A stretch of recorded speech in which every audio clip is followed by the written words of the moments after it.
Hi everyone, this is your Master.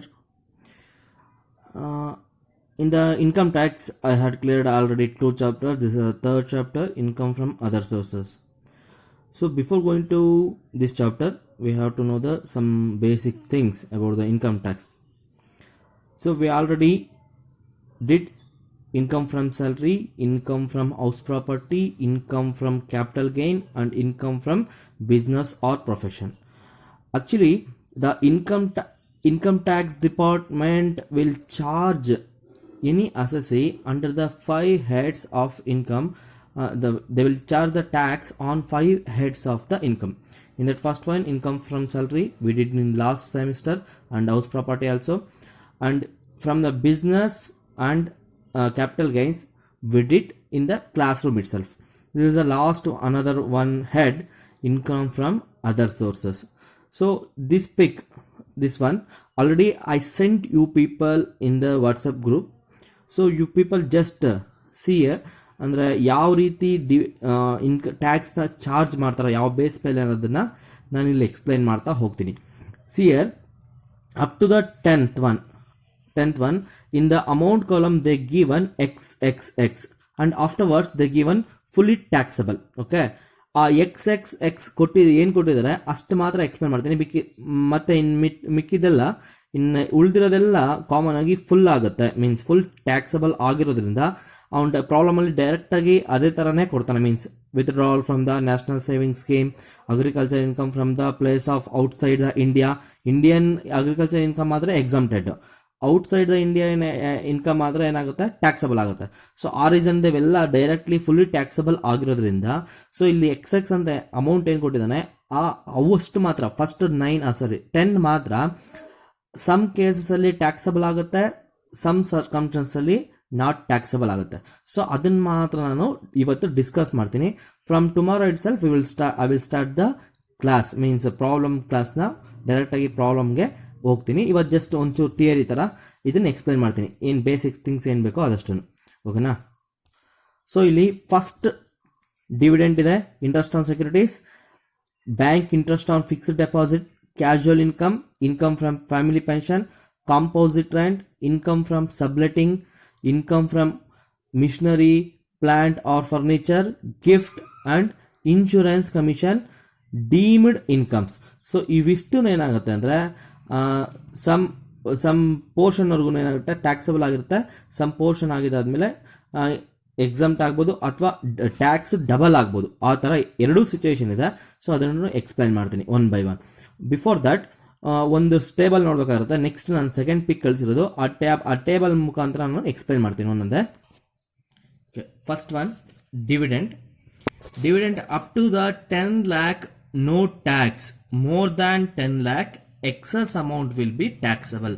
ಅಂದರೆ dividend from the Indian company ಆಗಿರ್ಬೋದು ಅಥವಾ foreign company ಆದರೆ fully taxable. ಓಕೆನಾ? ಫಾರಿನ್ ಕಂಪ್ನಿ ಆದರೆ fully taxable. Dividend from the Indian company ಆದರೆ up to the 10 lakh there is no tax, ಯಾವುದೇ ರೀತಿಯ tax ಇಲ್ಲ. More than that 10 lakh excess amount will be taxable. ಅಂದರೆ 10 lakh ಗಿಂತ ಜಾಸ್ತಿ, ಅಂದರೆ 10 lakh 10,000 ಇದ್ರೆ ಜಸ್ಟ್ 10,000 ಮಾತ್ರ taxable, not for the 10 lakh 10,000. Okay, not for the 10 lakh 10,000, just 10,000 ಮಾತ್ರನೇ ಟ್ಯಾಕ್ಸಬಲ್ ಆಗಿರುತ್ತೆ. ಆ ಟ್ಯಾಕ್ಸಬಲ್ ಎಷ್ಟು ಅನ್ನೋದು ಇನ್ನೊಂದು ಇಮೇಜ್ ಕಳಿಸಿದ್ದೀನಿ, ಮೀನ್ಸ್ ಇನ್ನೊಂದು ಪಿಕ್ ಕಳಿಸಿದ್ದೀನಿ, ಅದರಲ್ಲಿ ಪರ್ಸೆಂಟೇಜ್ ಇದೆ, ಅದನ್ನು ಎಕ್ಸ್ಪ್ಲೈನ್ ಮಾಡ್ತೀನಿ. ಇದೆಲ್ಲ ಎಕ್ಸ್ಪ್ಲೈನ್ ಮಾಡಿದ್ದಾದ್ಮೇಲೆ okay. Next one interest on securities. So interest on securities ಬಂದರೆ ಈಗ interest on post office saving bank account to the extend of 3,500 in the case of individual and 7,000 in the case of joint account. ಅಂದರೆ post office savings bank ಅಲ್ಲ, post ಆಫೀಸಲ್ಲಿ ಏನಾದ್ರೂ S B account ಆಗಿದ್ರೆ ಅದರಲ್ಲಿ ಇಟ್ಟಿರೋಂಥ ಅಮೌಂಟಿಂದ ಏನಾದರೂ interest rice ಆಗಿ 3,500 ಬಂದಿದ್ರೆ 3,500ವರ್ಗೂ exempted. More than that amount ಅಂದರೆ 3,000ಗಿಂತ ಜಾಸ್ತಿ ಇದ್ರೆ in the case of individual, ಅದೇ ಜಾಯಿಂಟ್ ಅಕೌಂಟ್ ಆದರೆ 7,000ವರ್ಗೂ exempt. More than that, for example ಒಂದು 5,000 ಇಂಡಿವಿಜುವಲ್ ಅಕೌಂಟಲ್ಲಿ ಒಂದು 5,000 ಬಂದರೆ ದಟ್ 1,500 ಎಕ್ಸಸ್ ಏನಿರುತ್ತೆ ಅದು ಮಾತ್ರ taxable. Exceed amount only the taxable. Exceed amount ಇಂದ ಟ್ಯಾಕ್ಸಬಲ್, ಅದು ಮಾತ್ರ ಟ್ಯಾಕ್ಸಬಲ್ ಆಗಿರುತ್ತೆ. ಓಕೆನಾ. ಅದೇ ಇದು ಜಾಯಿಂಟ್ ಅಕೌಂಟ್ ಅಲ್ಲಾದ್ರೆ 7,000 ಇದೆ ಲಿಮಿಟು. ಮೋರ್ ದ್ಯಾನ್ ದಟ್ ಆದರೆ 8,000 9,000 ಬಂದರೆ ಆ 2,000 rupees ಏನಾಗುತ್ತೆ ಟ್ಯಾಕ್ಸಬಲ್ ಆಗುತ್ತೆ. ಇದು SB ಅಕೌಂಟಲ್ಲಿ. ಅದೇ ಏನಾದರೂ ಪೋಸ್ಟ್ ಆಫೀಸ್ ಪಬ್ಲಿಕ್ ಅಕೌಂಟಲ್ಲಾದರೆ, ಪಬ್ಲಿಕ್ ಅಕೌಂಟ್ ಅಂತ ಒಂದು ಇರುತ್ತೆ, ಅದರಲ್ಲಿ ಏನಾದರೂ ಆದರೆ up to the 5,000 exempt, more than that taxable. ಇದು second one.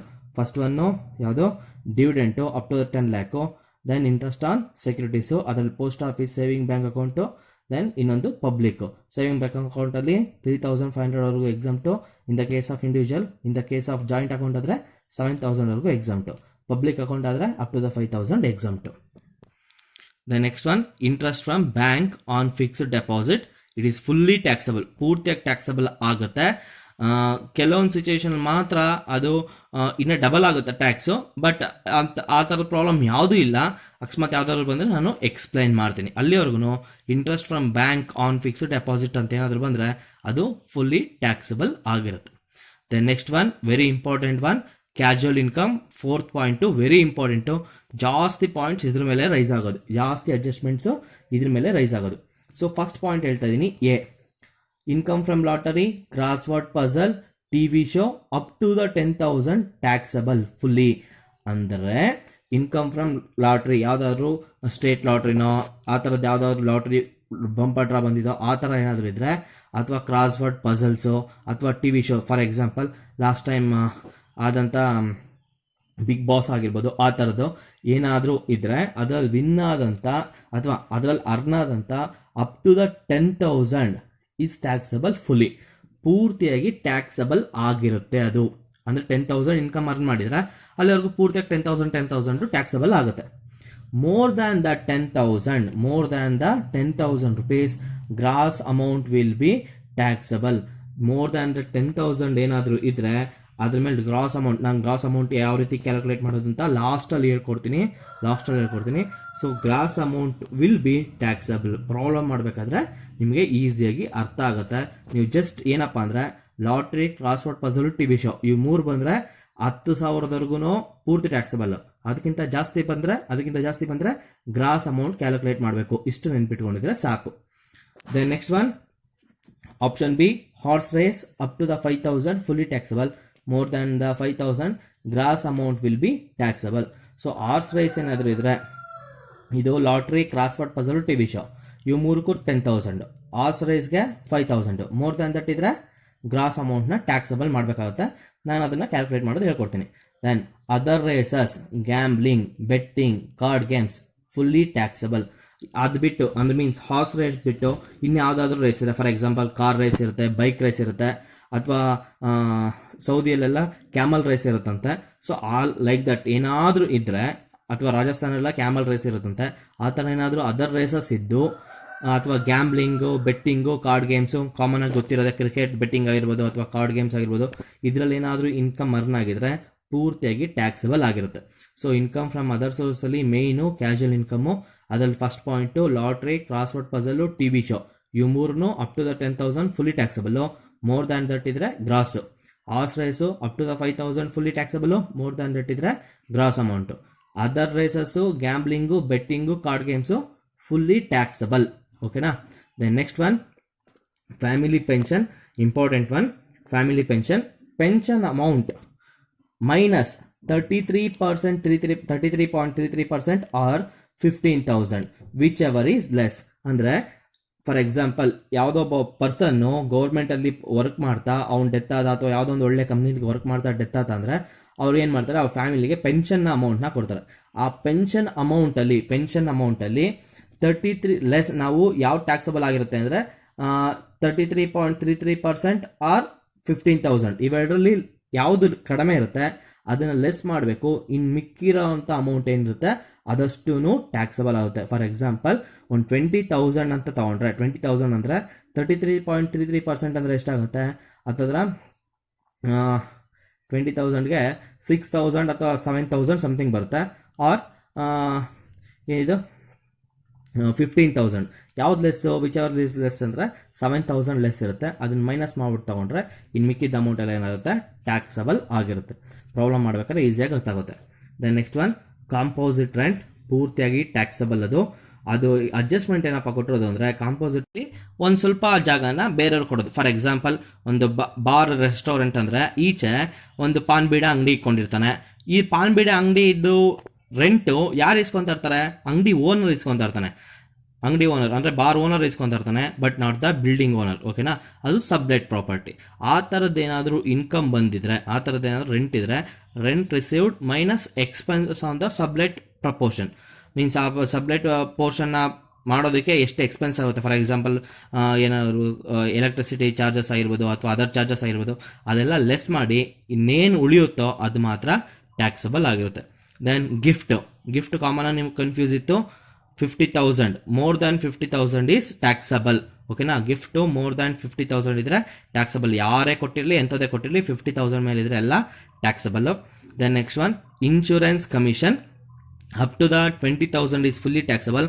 More than that gross up and income and tax. ಅಂದರೆ gross up the income and tax ಅಂದರೆ ಗ್ರಾಸ್ ಅಪ್ ಮಾಡಬೇಕಂದ್ರೆ ಗ್ರಾಸ್ ಅಮೌಂಟ್ನ ಕಂಡುಹಿಡಬೇಕು ಅಂತ ಹೇಳೋದಲ್ಲ, ಆ ಥರ ಇನ್ಶೂರೆನ್ಸ್ ಕಮಿಷನ್ ಏನಾದರೂ ಇದ್ರೆ, ಇನ್ಶೂರೆನ್ಸ್ ಮಾಡಿಸಿ ಅದರಲ್ಲಿ ಬಂದಿರೋಂಥ ಕಮಿಷನ್ ಏನಾದಿದ್ರೆ ಅಪ್ ಟು ದ 20,000ವರೆಗೂ ಅದು ಫುಲ್ಲಿ ಟ್ಯಾಕ್ಸಬಲ್ ಆಗಿರುತ್ತೆ.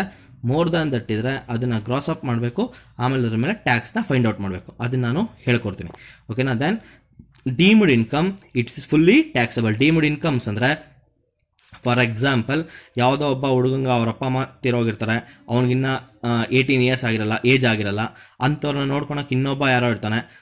ಆ ಪರ್ಸನ್ಗೆ ಏನಾದರೂ ಇನ್ಕಮ್ ಬರ್ತಾ ಇದ್ರೆ, ಇವ್ರ ಪ್ರಾಪರ್ಟಿ ಅಂದರೆ ಅವ್ನಿಗೆ ಇನ್ಕಮ್ ಬರ್ತಾ ಇದ್ರೆ ಅದೆಲ್ಲ ಫುಲ್ಲಿ ಟ್ಯಾಕ್ಸಬಲ್ ಆಗಿರುತ್ತೆ. ಸಿಂಪಲ್ ಎಕ್ಸಾಂಪಲ್ ಅಂದರೆ ಬೇನಾಮಿಗಳು ಅಂತ ಕೇಳಿರ್ತೀರ ಕಾಮನ್ ಆಗಿ. ದೊಡ್ಡ ದೊಡ್ಡ ರಾಜಕಾರಣಿಗಳ ಹತ್ರ ಇರ್ತಾರೆ, ಅವ್ರ ಹೆಸರಲ್ಲಿರಲ್ಲ, ಬೇರೆ ಯಾರ ಹೆಸರಲ್ಲೂ ಇರುತ್ತೆ, ಇನ್ನೊಂದೇನೋ ಇನ್ಕಮ್ ಬರ್ತಾ ಇರುತ್ತೆ. ಆ ಥರದ್ದು ಅವೆಲ್ಲ ಡೀಮ್ಡ್ ಇನ್ಕಮ್ ಆಗಿರ್ತವೆ. ಅವೆಲ್ಲ ಫುಲ್ಲಿ ಟ್ಯಾಕ್ಸಬಲ್ ಆಗಿರುತ್ತೆ. ಡೈರೆಕ್ಟಾಗಿ ಅವನು ಡೀಮ್ಡ್ ಇನ್ಕಮ್ಸ್ ಅಂತಾನೆ ಕೊಡ್ತಾನೆ ಪ್ರಾಬ್ಲಮಲ್ಲಿ. ಓಕೆನಾ? ಇವಿಷ್ಟು 10 ಈ 10ನ್ನ ಸರಿಯಾಗಿ ನಾವು ಅರ್ಥ ಮಾಡ್ಕೊಂಬಿಟ್ರೆ ನಾವು ಈಸಿಯಾಗಿ ಪ್ರಾಬ್ಲಮ್ನ ಮಾಡ್ಬೋದಾಗಿರುತ್ತೆ. Most of the problem cover ಆಗೋದೆ ಈ ಕ್ಯಾಶುಯಲ್ ಇನ್ಕಮ್ ಅನ್ನೋ ಹೆಡ್ಡಿಂಗಲ್ಲಿ. ಅದನ್ನು ಪ್ರಾಪರಾಗಿ ಚೆನ್ನಾಗಿ ಅರ್ಥ ಮಾಡ್ಕೊಂಬಿಟ್ರೆ ಸಾಕು, ಇನ್ನೆಲ್ಲ ಈಸಿಯಾಗಿ ಇರುತ್ತೆ. ಓಕೆ, ನಾನು ಇನ್ನೊಂದು ಪಿಕ್ ಕಳಿಸಿದ್ದೀನಿ ನಿಮಗೆ, ರೇಟ್ ಆಫ್ TDS ಅಂತ. ಇದರಲ್ಲಿ ಏನು ಪರ್ಸೆಂಟೇಜಸ್ಗಳು ಕೊಡ್ತಾ ಇದ್ದಾರೆ, ಈ ಪರ್ಸೆಂಟೇಜಸ್ನ ಯೂಸ್ ಮಾಡಿಕೊಂಡು ನಾವೇನು ಮಾಡ್ತೀವಪ್ಪ ಅಂದರೆ ಅಮೌಂಟ್ನ ಗ್ರಾಸ್ ಅಪ್ ಮಾಡ್ತೀವಿ. ನಾನೊಂದು ಪ್ರಾಬ್ಲಮ್ ಮಾಡಬೇಕಾದ್ರೆ ನಿಮ್ಗೆ ಈಸಿಯಾಗಿ ಅರ್ಥ ಆಗುತ್ತೆ.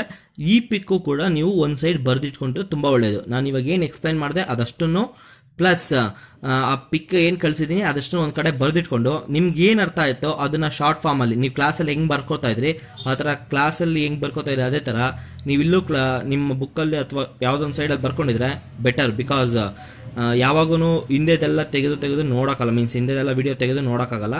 ಮತ್ತು ನಾನು ಡೈರೆಕ್ಟಾಗಿ ಅಲ್ಲಿ ಇರೋದು ಇಲ್ಲ, ಪ್ರೆಸೆಂಟ್ ಇರೋದು ಇಲ್ಲ. ನಿಮ್ಗೆ ಏನು ಅರ್ಥ ಆಗುತ್ತೆ ಆ ಪಾಯಿಂಟ್ ಹತ್ರ ಅದನ್ನು ಸೀದಾ ಬರ್ಕೊಂಡು ಹೋಗ್ತಾ ಇದ್ರೆ ತುಂಬ ಒಳ್ಳೇದು. ನೀವು ಹುಡುಗರು ಕ್ಲೀನಾಗಿ ಮಾಡ್ತೀರಾ, ನೋ ಇಶ್ಯೂ. ಸೊ ಅದನ್ನು ಇನ್ನೊಂದು ಸ್ವಲ್ಪ ಕಾನ್ಸಂಟ್ರೇಟ್ ಮಾಡಿ ಸ್ವಲ್ಪ ಎಕ್ಸ್ಟ್ರಾ ಎಫರ್ಟ್ ಹಾಕ್ಬೇಕು ಇವಾಗ, ಯಾಕೆಂದರೆ ನಾನು ಪ್ರೆಸೆಂಟ್ ಅಲ್ಲಿ ನಿಮ್ಮ ಜೊತೆ ಇರೋದಿಲ್ಲ. ಆ ರೀಸನಿಂದ ನೀವು ಎಷ್ಟು ಬೇಗ ನಾನು ಹೇಳಿದ್ದೀನಿ ಹೆಂಗೆ ಫಾಲೋ ಆಗ್ತೀರೋ ಅಷ್ಟು ಬೆಟರು. ಇದರಲ್ಲೂ ಹತ್ತಿರ 20 ಮಾರ್ಕ್ಸ್ ಕವರ್ ಆಗುತ್ತೆ. ಡೆಫಿನೆಟಾಗಿ 14 ಮಾರ್ಕ್ಸ್ ಒಂದು ಕ್ವಶನ್ ಇದ್ದೇ ಇರುತ್ತೆ. ಸಮ್ ಕ್ವಶನ್ ಪೇಪರಲ್ಲಿ 6 ಮಾರ್ಕ್ಸ್ ಕ್ವಶನ್ ಕೇಳಿದ್ದಾನೆ, ಸಮ್ ಕ್ವಶನ್ ಪೇಪರಲ್ಲಿ 2 ಮಾರ್ಕ್ಸ್ದು 3 ಕ್ವಶನ್ಸ್ ಕೇಳಿದ್ದಾನೆ. ಓಕೆನಾ? 3 ಕ್ವಶನ್ಸ್ ಅಥವಾ 2 ಕ್ವಶನ್ಸ್ ಕಂಪಲ್ಸರಿ ಇದ್ದೇ ಇದೆ. ಒಂದೊಂದು ಕ್ವಶನ್ ಪೇಪರಲ್ಲಿ 3 ಕ್ವಶನ್ನು ಕೇಳಿದ್ದಾನೆ. ನಾನು 2 ಮಾರ್ಕ್ಸ್ ಎಲ್ಲ ಬೇಕಾದ್ರೆ ಇನ್ನೊಂದ್ಸರಿ ಕೊಡ್ತೀನಿ, ಲಾಸ್ಟ್ ಪೇಜಲ್ಲಿದೆ, ಅದೆಲ್ಲ ಒಂದ್ಸರಿ ನಿಮಗೆ ಕೊಡ್ತೀನಿ. ಓಕೆನಾ? ಇದಿಷ್ಟು ಮಾಡಿ ಇವತ್ತಿಗೆ. ನಾಳೆ ನಾನು ನಿಮಗೆ ಒಂದು ಪ್ರಾಬ್ಲಮ್ ಕಳಿಸಿ ಅದನ್ನ ಎಕ್ಸ್ಪ್ಲೈನ್ ಮಾಡಿ ತೋರಿಸ್ತೀನಿ. ಓಕೆನಾ? Thank you.